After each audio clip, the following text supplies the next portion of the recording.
Welcome back to Twin Cities Live. Kelly Hansen is here. Elizabeth has the day off. Nice to have you here. Thanks for having me. Well, ladies, right here for you. We've all gone through it. Super uncomfortable cramps from that time of the month. Oh, and that's only the beginning. I know. It's only the beginning of what women go through. Some of us encounter fertility issues. And of course, there's menopause. Well, our next guest says a small needle can help.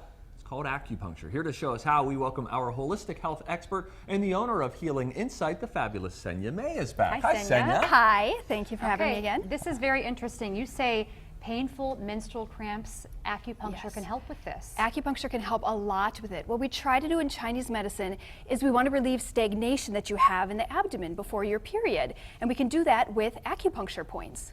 Okay, help me understand how acupuncture is, like what's really happening when you're sticking needles that would relieve cramps. Well, we're putting some points in the lower belly, and it just helps to get the qi and the blood moving, so it decreases your pain overall. Now, you say qi, and it might make sense to you. Some people might be thinking, what's my qi? What is qi? Qi is your energy. Oh, okay, so it gets all of that flowing and moving. And are we talking like serious, intense, I mean, or is it just anyone? Pretty much anyone. If you have mild cramps, we can help. If you have really, really serious, painful periods due to PCOS or polycystic ovaries or endometriosis, we can help with that as well. And there's not a lot of relief for some of those conditions. Okay. There's help outside of needles too. We have also herbs. What do you like regarding herbs and how they can help women? Oh, herbs are so fantastic because just taking something all throughout the month can help to regulate your menstrual cycle. So my favorite formula here is called Relaxed Wanderer. Ooh. And I think that just says it all, really. Yeah. Boy, can men take that? Just kidding, I won't.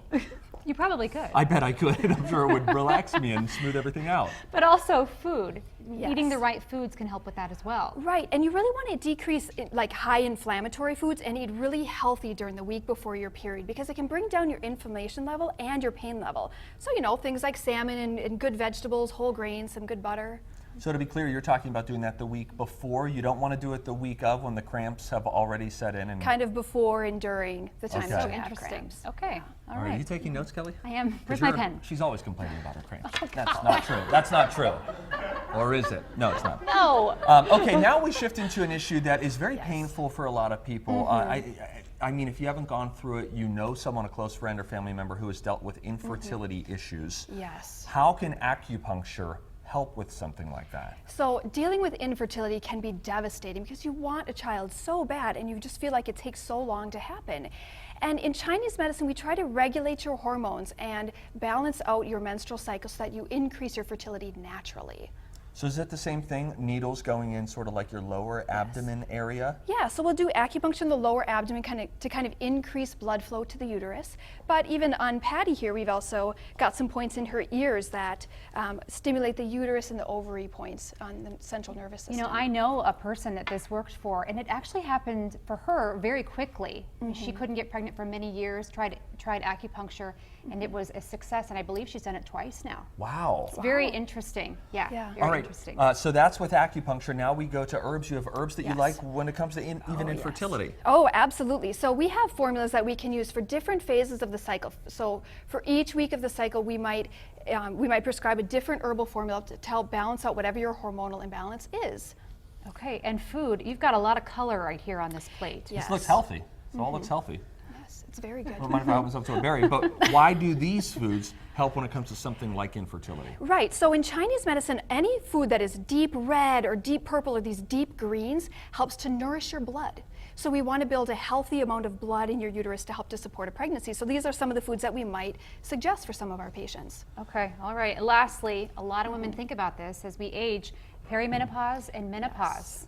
All women are going to pretty much go through it. So how can we help with acupuncture? Right, and for some women, they complain that they can have like hot flashes for up to 14 years after they've gone through menopause. Imagine. Are you kidding? Yeah, it can be brutal. But there's a lot that we can do to help you get through that kind of perimenopausal time and then after menopause so that you can kind of get your life back. So let's talk needles in our lovely model, Patty. Yes.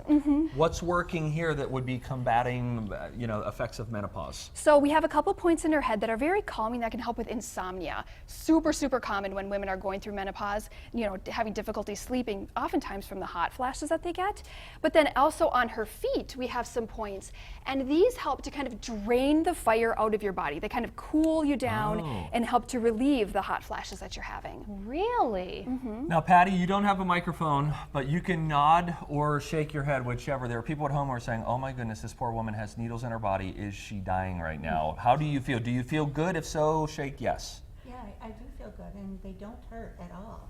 It's just like a little tinge, and then it's like an instant.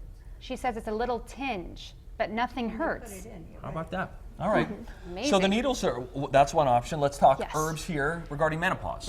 Herbs, again, are really great for specific symptoms of menopause. We can kind of regulate some of those hormonal ups and downs. Temper fire, again, the name says it all. Love the names of these. Wow. Cool it This is down. amazing. Yep, there's a sleep formula. We have your clear mind because you often get a lot of foggy headedness or Yes. difficulty focusing in menopause. And then, do I see coconut oil? Yes. This is coconut oil and some almonds. I mean, I like eating these things and trying to work them into my diet just because I know they're generally good for me, but how do they specifically help someone with menopause? It's so surprising to women because healthy fats can help them so that they don't lose or so they don't gain weight as much, and it also helps to regenerate your radiator fluid. So you have all these hot flashes, you're so hot. When you're eating healthier fats, it helps to cool you down. So things like coconut oil and olive oil and avocados actually help to keep your body nice and cool and replenish that Those radiator really fluid. good fats. Okay. Very Yeah. interesting. Over Senia, here. thank you once Thanks, again. Senia. Thank you, Very Patty. fun. Thanks, Patty. All right, receive $50 off your first service at Healing Insight. Use promo code Women's Health for these details and more information on Healing Insight. How it can help you, head to TwinCitiesLive.com. And a big thanks to them for sponsoring Twin Cities Live. Alrighty, speaking of menopause,